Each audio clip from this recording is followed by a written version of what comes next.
Pagi ini, Bu Guru akan menyampaikan materi pelajaran untuk kelas 6, tema 1, subtema 1, tumbuhan sahabatku, pembelajaran ketiga. Namun sebelum kita mulai, marilah kita awali pembelajaran kita pagi ini dengan pembacaan doa terlebih dahulu, agar kita semua senantiasa diberikan kesehatan dan juga kemudahan untuk memahami materi pelajaran yang akan Bu Guru sampaikan pada pagi hari ini. Anak-anak, kalian tahu padi, umbi-umbian, sayuran, dan buah-buahan yang kamu makan membuat tubuhmu sehat. Selain itu, kamu akan memiliki cukup energi untuk melakukan aktivitas. Akan tetapi, makanan yang kamu makan saja tidak cukup.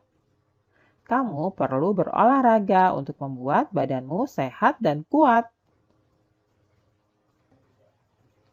Anak-anak, salah satu kegiatan olahraga yang sederhana dan sering dilakukan adalah berlari. Olahraga ini murah meriah dan juga menyehatkan ya. Namun, ada beberapa hal penting yang harus diperhatikan agar kegiatan berlari membuat tubuh kita menjadi sehat. Apa sajakah itu? Simak baik-baik ya. Sikap tubuh ketika berlari. Bahu santai tidak diangkat. Kemudian badan tegap tidak membungkuk. Lalu jangan angkat kaki terlalu tinggi ya. Telapak kaki jatuh pada tumit, bukan pada ujung kaki. Tangan agak menggenggam. Dan lengan di samping badan membentuk sudut 90 derajat. Seperti nampak pada gambar berikut ini ya. Inilah sikap tubuh yang baik ketika kalian berlari. Anak-anak, tadi sudah disebutkan bahwa kita membutuhkan energi untuk melakukan berbagai aktivitas. Salah satu sumber energi kita dapatkan dari makanan yang kita makan, di antaranya berasal dari tanaman. Tanaman memiliki banyak sekali manfaat ya anak-anak. Selain sebagai makanan dan minuman, tanaman juga dapat dijadikan sebagai obat serta pelindung dari panas matahari. Tumbuhan selain berkembang biak dengan cara generatif, juga berkembang biak dengan cara vegetatif. Bagaimana perkembangbiakan vegetatif pada tumbuhan? Ayo kita cari tahu. Perhatikan gambar berikut ini ya anak-anak. Di sini ada nanas. Nanas berkembang biak dengan cara vegetatif, yaitu dengan pembibitan tunas. Selanjutnya, bawang merah. Bawang merah disebut juga umbi lapis karena memiliki bentuk berlapis yang di tengahnya bakal untuk tumbuh tunas. Selanjutnya, pohon pisang. Pohon pisang ini berkembang biak dengan cara membentuk anak pisangan pohon yang disebut tunas. Nah, inilah contoh-contoh tumbuhan yang berkembang biak dengan cara vegetatif ya. Jadi, yang dimaksud dengan perkembangbiakan secara vegetatif adalah cara berkembang biak suatu makhluk hidup, dalam hal ini tumbuhan, yang terjadi tanpa melalui perkawinan.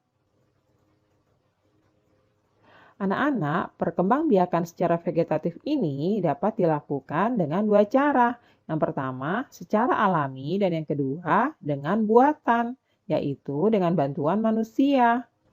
Yang sudah Bu Guru jelaskan tadi adalah contoh perkembangbiakan secara vegetatif alami. Nah, anak-anak, tugas kalian di rumah, coba kalian amati lingkungan di sekitar kalian ya. Carilah beberapa tanaman, lalu kalian tuliskan bagaimana cara berkembang biaknya. Seperti contoh berikut ini ya. Misalnya, kita tuliskan kentang. Cara berkembang biaknya yaitu vegetatif, yaitu dengan umbi batang. Berikutnya ada bawang merah. Bawang merah juga berkembang biak dengan cara vegetatif, yaitu dengan umbi lapis. Selanjutnya ada nanas yang juga berkembang biak dengan cara vegetatif, yaitu melalui tunas. Berikutnya ada tanaman pisang. Cara berkembang biaknya pun dengan cara vegetatif, yaitu dengan melalui tunas. Dan yang terakhir ada wortel. Wortel berkembang biak dengan cara vegetatif, yaitu dengan umbi akar. Nah, kalian bisa cari tahu tanaman lainnya ya. Kalian tuliskan dengan rapi di buku latihan kalian. Anak-anak, manfaat dari perkembangbiakan secara vegetatif itu antara lain, yang pertama, bisa menghasilkan tanaman anakan yang sama dengan induknya. Yang kedua, prosesnya lebih cepat.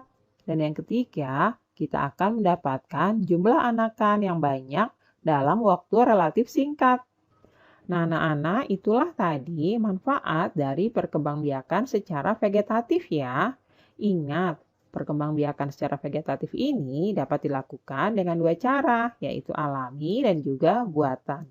Nah, buatan ini dibantu oleh manusia.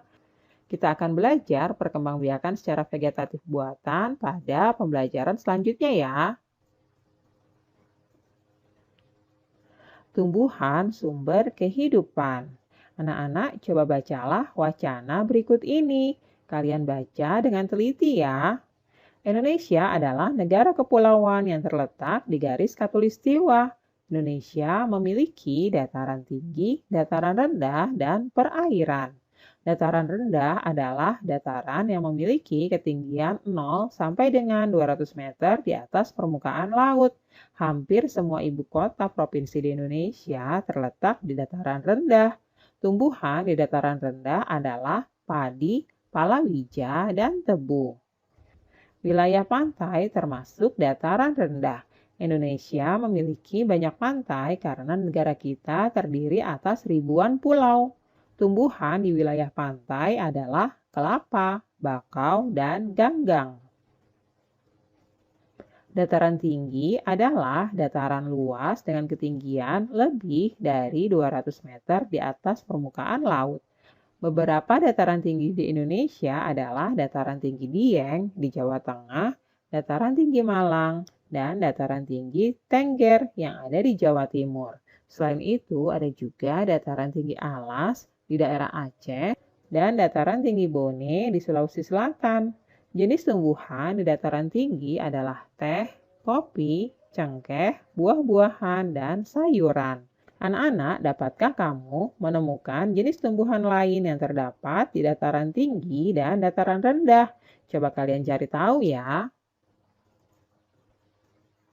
Nah, selanjutnya isilah diagram di bawah ini berdasarkan informasi dan ide pokok yang ada dalam bacaan tadi. Pada paragraf 1, ide pokok dalam bacaannya, Indonesia adalah negara kepulauan yang terletak di garis khatulistiwa.